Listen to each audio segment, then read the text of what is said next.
بسم اللہ الرحمن الرحیم۔ حضرت علی رضی اللہ تعالی عنہ نے فرمایا کہ کالا اور بدصورت بچہ کس گھر میں پیدا ہوتا ہے اور اس کے علاوہ معذور اور کمزور بچہ کس گھر میں پیدا ہوتا ہے۔ ناظرین، ایک مرتبہ ایک شخص اپنی بیوی کو ساتھ لے کر حضرت عمر رضی اللہ تعالی عنہ کی بارگاہ میں حاضر ہوا اور عرض کرنے لگا، یا امیر المؤمنین، میں سرخ رنگ کا ہوں اور میری یہ بیوی بھی سرخ رنگ کی ہے، لیکن میرے یہاں پر بچہ کالے رنگ کا اور بدصورت پیدا ہوا ہے۔ یا امیر المؤمنین، یہ میرا بچہ نہیں ہو سکتا، یہ کسی اور کا بچہ ہے۔ مجھے لگتا ہے میری اس بیوی نے امانت میں خیانت کی ہے۔ تو یہ سن کر اس کی بیوی زار و قطار رونے لگی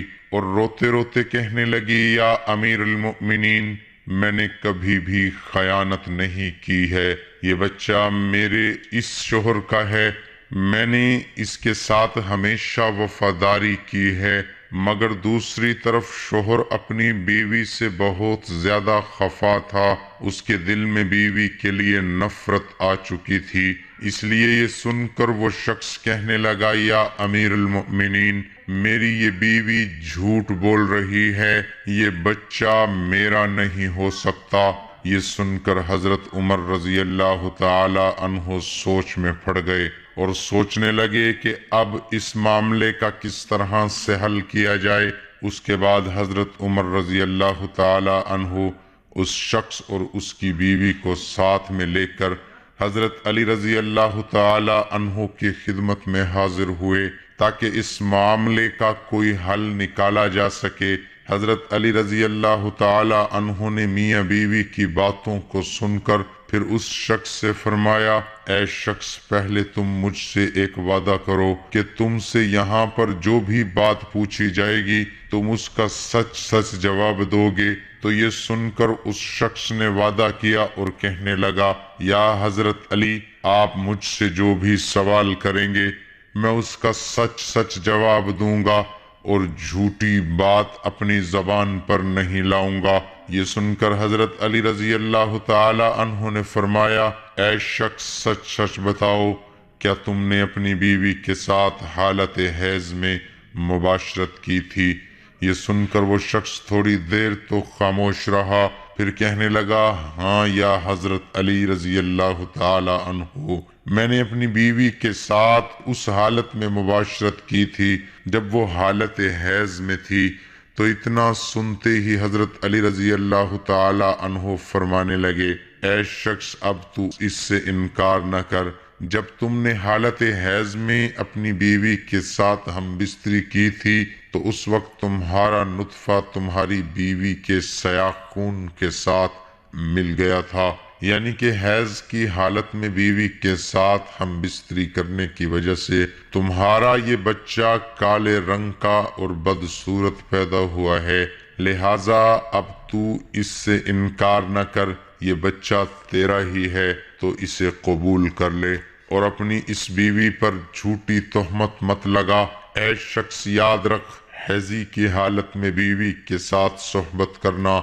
حرام اور سخت گناہ کا کام ہے، اور جو کوئی اس بات کو جانتے ہوئے بھی حیض کی حالت میں اپنی بیوی کے ساتھ ہم بستری کرتا ہے، اللہ پاک ایسے شخص کو پسند نہیں فرماتا اور ایسے شخص کو جلد ہی تباہ و بربادی مل جاتی ہے۔ حدیث پاک میں آیا ہے کہ حیض کے دنوں میں اپنی عورتوں سے دور رہو اور ان سے نزدیکیاں نہ کرو جب تک کہ وہ پاک اور صاف نہ ہو جائے، جب وہ پاک اور صاف ہو جائے تو پھر تم ان کے پاس جاؤ۔ اس کی تفسیر میں اللہ کے پیارے نبی صلی اللہ تعالی علیہ وسلم نے ارشاد فرمایا کہ حیض کے دنوں میں تم اپنی بیویوں کے ساتھ صحبت نہ کرو، باقی کے معاملاتوں کو یعنی ان دنوں میں تم اپنی بیویوں سے نفرت بھی نہ کرو۔ اس لیے ناظرین، یاد رکھیں، حیض کی حالت میں بیوی کے ساتھ ہم بستری کرنا حرام ہے، چاہے شادی کی پہلی رات ہی کیوں نہ ہو۔ اور اگر کوئی شخص اس بات سے انکار کرے گا اور اپنی بیوی کے ساتھ حیض کی حالت میں صحبت کرتا رہے گا تو ایسا شخص ایمان سے خارج ہو جائے گا، اور پھر ایسے شخص کو اس دنیا میں ہی اللہ تبارک و تعالی تباہ و برباد کر دے گا۔ اسی لیے آپ اس گندے اور بےہودہ کام سے اپنے آپ کو ضرور بچائیں۔ اب ناظرین، آپ کو بتاتے چلیں کہ معذور اور کمزور بچے کس گھر میں پیدا ہوتے ہیں۔ ایک مرتبہ مدینہ شہر میں ایک جوان لڑکی کی شادی ایک بوڑھے مرد کے ساتھ ہو گئی، اور اس کے بعد ان دونوں میاں بیوی کا ایک دوسرے کے قریب آنا ہوا، یعنی کہ شادی کی پہلی رات ان دونوں میاں بیوی کا ملاپ ہوا، لیکن اتفاق سے اسی رات اس بوڑھے آدمی کا انتقال ہو گیا۔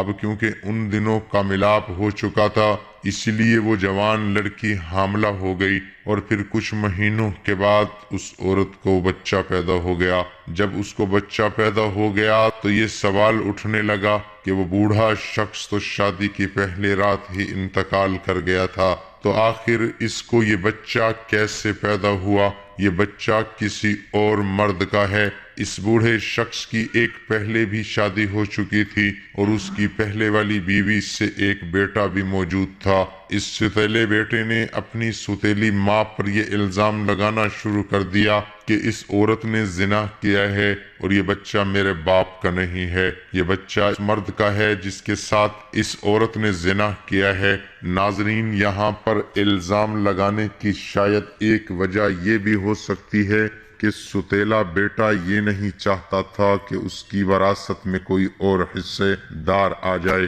شاید اسی وجہ سے اس نے اپنی ستیلی ماں پر الزام لگانا شروع کر دیا اور کہنے لگا کہ یہ بچہ ہمارے باپ کی اولاد نہیں ہے، ہمارا باپ تو شادی کی پہلی رات ہی انتقال کر گیا تھا۔ پھر یہ معاملہ حضرت عمر رضی اللہ تعالی عنہ کی بارگاہ میں پہنچا، اور آپ رضی اللہ تعالی عنہ کی بارگاہ میں وہ ستیلا بیٹا عرض کرنے لگا، یا امیر المؤمنین، میرا باپ تو شادی کے وقت ہی انتقال کر گیا تھا، اس لیے یہ بچہ میرے باپ کا نہیں ہو سکتا، یہ بچہ تو زنا کے نتیجے میں پیدا ہوا ہے، اس لیے میں اس بچے کو اپنا بھائی تسلیم نہیں کرتا۔ ستیلا بیٹا اپنے ساتھ کچھ گواہوں کو بھی ساتھ لے کر آیا تھا، وہ سب ہی یہی کہہ رہے تھے کہ ہاں، اس کا باپ تو شادی کے وقت ہی انتقال کر گیا تھا، اسی لیے یہ بچہ اس کا بھائی نہیں ہو سکتا ہے۔ یہ سب سن کر حضرت عمر رضی اللہ تعالی عنہ کو بھی لگنے لگا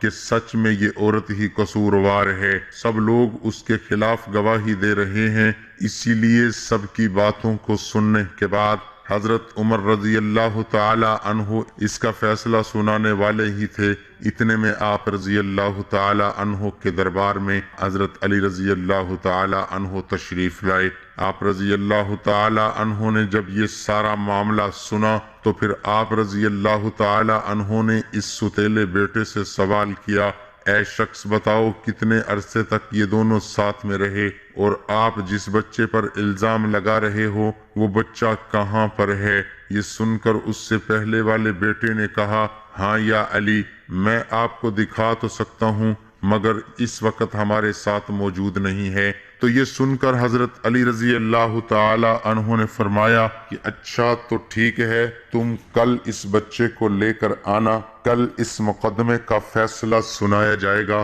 دوسرے دن ستیلا بیٹا اس بچے کو لے کر آپ رضی اللہ تعالی عنہ کی بارگاہ میں حاضر ہوا اور عرض کرنے لگا، یا علی، یہی وہ بچہ ہے۔ بچے کو دیکھ کر حضرت علی رضی اللہ تعالی عنہ نے فرمایا کہ میں ابھی فیصلہ کر دیتا ہوں۔ حضرت علی رضی اللہ تعالی عنہ نے کچھ اور بچوں کو بلایا اور سارے بچوں کو کہا کہ سب بچے باہر جا کر کھیلو۔ تھوڑی ہی دیر میں سب بچے آپس میں گھل مل گئے اور سب ایک ساتھ اچھلنے کودنے لگے۔ ادھر حضرت علی رضی اللہ تعالی عنہ ان سب بچوں کو غور سے دیکھ رہے تھے۔ اس کے بعد آپ رضی اللہ تعالی عنہ نے ان بچوں سے کہا، اے بچوں، سب ایک ساتھ بیٹھ جاؤ۔ یہ سن کر سارے بچے ایک ساتھ زمین پر بیٹھ گئے۔ پھر آپ نے فرمایا کہ تمام بچے ایک ساتھ کھڑے ہو جاؤ، تو سارے بچے کھڑے ہو گئے۔ آپ رضی اللہ تعالی عنہ ان بچوں کو غور سے دیکھ رہے تھے۔